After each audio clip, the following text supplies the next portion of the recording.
Last week, the Small Loft Workshop channel was 1 year old, and whilst the workshop predates the channel, most projects have been progressed within the last year. It's only when you truly use the space that you can establish if that space works properly. Over the last year, I have found various things I would change. This video highlights some initial changes. There will be more to come over the next few weeks. Firstly, I removed the old TV. Since making YouTube videos, I hardly watch it. Next, I wanted to remove the flue pipe. There is no heat source connected below, so it was redundant and taking up way too much space. For now, I am just closing up the hole with a plastic bag. There is a vented ridge tile above and a piece of OSB, but more on that later.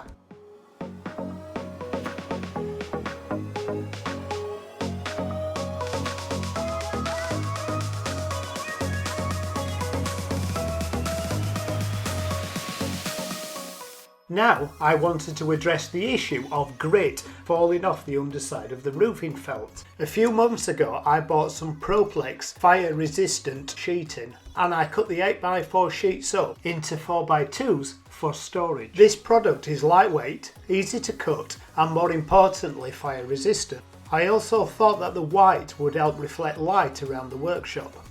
To install this, I can either cut or bend the sheet between the truss rafters.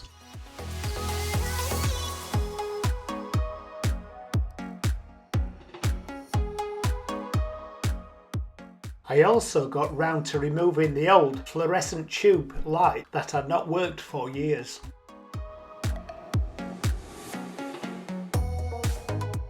I have these pieces of 2x6s, which was the old purlin from the mother-in-law's conservatory I replaced last year. I cut these on my DeWalt table saw to approximately 1-inch square sections.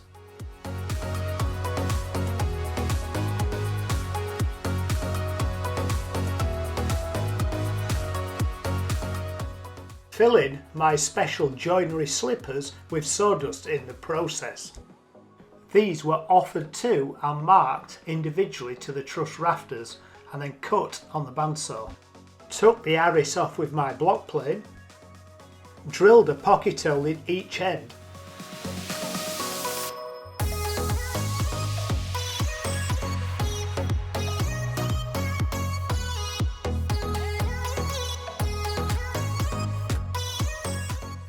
And then screwed them into the rafters.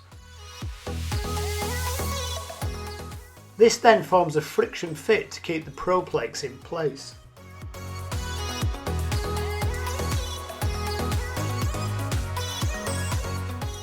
Just so you guys wouldn't mock my wonky lines of noggins, I marked a reference line from the apex of the roof and transferred that across the rafters with a square.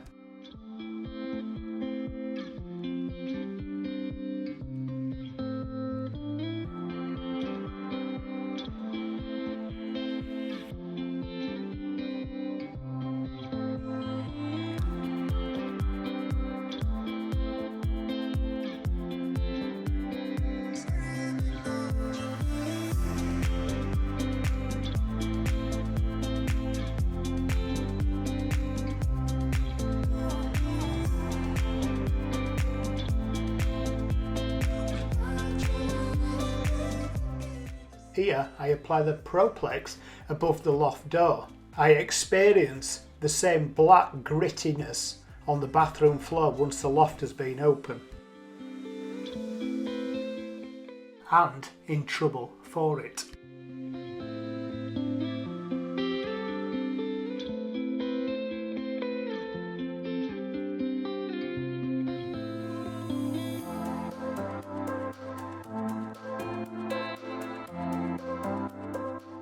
So, back to that OSB board. I removed it and drilled a pocket hole in each corner, and then an hole centrally. This is to take some cabling.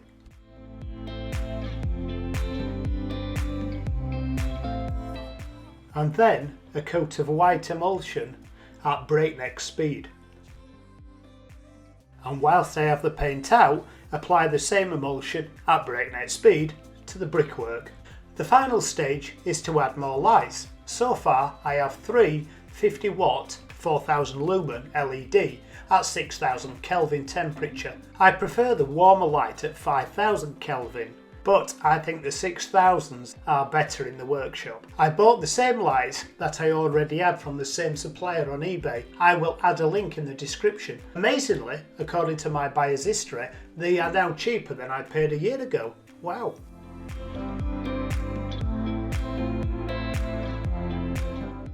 To fix the lights, I installed a bearer to the apex of the roof, and for bearers, I took apart my old DeWalt saw jig.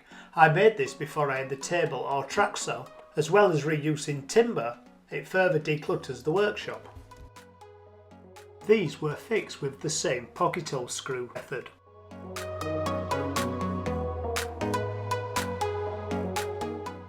I pre-wired the lights into a long string and then connected the mounting plates to each plate.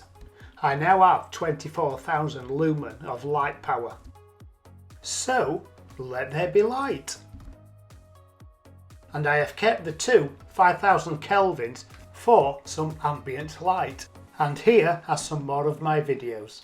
Thank you for watching.